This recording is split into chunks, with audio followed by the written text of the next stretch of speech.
Dans le noir, plongé dans l'horreur. Je peux vérifier votre billet, s'il vous plaît ? J'ai tendu à l'hôtesse de l'air le billet que je faisais tourner entre mes mains depuis à peu près 1 heure. Elle a fait un signe de tête approbateur avant de sortir une feuille de papier du dossier qu'elle tenait et de la placer à l'intérieur de mon billet plié. Elle m'a dit « Bon voyage » avec enthousiasme avant de me rendre mon billet. J'ai pris mon billet et j'ai regardé la feuille de papier pliée à l'intérieur avec curiosité avant de retrouver mon siège. Une fois bien installé, j'ai retiré la feuille de papier pliée et j'ai placé le billet dans mon sac. En dépliant la feuille de papier, j'ai réalisé qu'il s'agissait d'une note écrite à la main. L'écriture semblait précipitée et j'ai transcrit la note de mémoire ici. Règle pour survivre à ce vol. 1. Ne parlez pas de cette feuille à un autre passager. Vous êtes le seul être humain de ce vol. 2. Vérifiez l'heure sur votre téléphone juste après avoir lu cette feuille. Toutes les règles s'appliqueront en fonction de l'heure de votre téléphone. 3. Pendant la première heure du vol, ne parlez à personne. Les gens peuvent essayer de vous parler, mais ignorez-les complètement. 4. Pendant la 2e heure de vol, vous pouvez recommencer à parler, mais si quelqu'un mentionne le hublot, ne regardez en aucun cas à l'extérieur de celui-ci. 5. Si vous entendez un enfant pleurer dans la cabine, courez immédiatement aux toilettes. 6. Si l'écran de votre tablette devient soudainement noir, détournez immédiatement le regard et ne la fixez pas. 7. Au cours de la 3e heure de vol, le commandant de bord fera une annonce.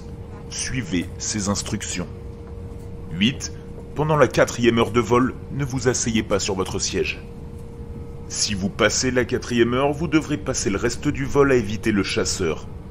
Vous saurez qui est le chasseur quand vous le verrez.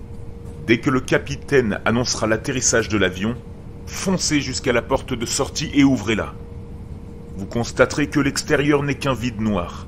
Sautez dedans, sans hésiter. J'ai relu les règles en gloussant. En ont-ils donné un à chaque passager ou ai-je été choisi au hasard pour cette farce ? J'ai vérifié l'heure sur mon téléphone juste pour rigoler par rapport à cette liste. 7h13 du matin. Ce serait donc la première heure de vol. Soudain, un jeune homme s'est approché de mon siège et s'est assis à côté de moi. Je lui ai jeté un coup d'œil et j'ai vu qu'il portait ce qui semblait être une sacoche d'ordinateur portable. « Super !» me suis-je dit. Il va travailler sur ce qu'il a à faire et me laisser tranquille pendant tout le vol. L'homme n'a même pas pris la peine d'échanger un seul mot avec moi alors qu'il s'installait dans son siège et mettait sa ceinture. Il a regardé droit devant lui et m'a complètement évité. Je l'ai laissé faire et j'ai commencé à tripoter ma console de vol. Certaines personnes aiment qu'on les laisse tranquilles, je suppose. Assez rapidement, le capitaine a annoncé le démarrage de l'avion et le ronronnement régulier des moteurs de l'avion a commencé à faire vibrer toute la cabine.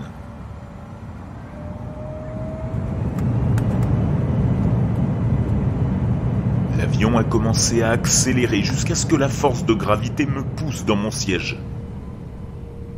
Quelques instants plus tard, j'ai senti l'avion s'élever dans les airs. En général, je n'ai pas peur des vols, mais monter dans un avion me rend toujours un peu nerveux. Mais cette fois-ci, j'avais l'estomac noué et des perles de sueur coulaient sur mon front. Mon instinct me disait que j'étais en danger. Un grave danger. J'ai fait abstraction de mes pensées de cet affreux pressentiment, le mettant sur le compte d'un sentiment un peu effrayant dû à la note. Le jeune homme à ma gauche m'a soudainement tapé sur l'épaule. J'ai sursauté comme si je venais d'être électrocuté. Même à travers ma veste, sa main était froide. Froide et lourde, comme la main d'une personne morte. Je me suis retourné, j'ai fait face au jeune homme. Son visage semblait faux. Vous savez, comme ces robots humains réalistes qui peuvent vraiment effrayer les gens parce qu'ils ressemblent vraiment à l'homme. Pourtant, en les regardant, on sait qu'ils ne sont pas humains. Cet homme m'évoquait le même sentiment déstabilisant. Et les traits de son visage étaient artificiels d'une manière que je ne peux pas décrire. Peut-être étaient-ce ses yeux, un peu trop grands, les pupilles anormalement dilatées. Ou peut-être était-ce son nez, pas exactement au centre de son visage. Ou peut-être était-ce sa bouche aux lèvres bien trop fines et longues. Ne vous méprenez pas, il n'avait pas l'air odieusement faux. En fait, c'étaient ces imperfections très subtiles dans les traits de son visage qui le faisaient ressembler à quelque chose qui pouvait ressembler à un humain. Et puis, il a parlé. Sa voix était normale. En entendant sa voix, l'homme semblait avoir l'air normal aussi, et j'ai pensé que je paniquais sans raison. « Et vous portez des écouteurs ?» m'a-t-il demandé. C'était une question bizarre à poser. Il voulait des écouteurs ? J'étais sur le point d'ouvrir la bouche pour parler quand il a repris la parole.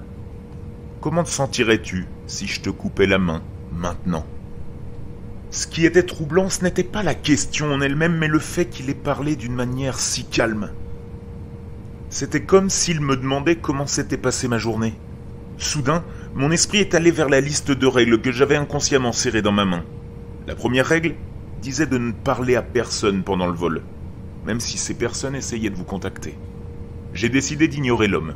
Il semblait vraiment bizarre de toute façon, et, pour être honnête, la liste des règles n'était pas la raison pour laquelle j'ai choisi de l'ignorer. Il a cessé de me harceler et s'est remis à travailler sur son ordinateur portable. J'ai regardé assez lentement ce qu'il faisait et j'ai été surpris par ce que j'ai vu sur son écran.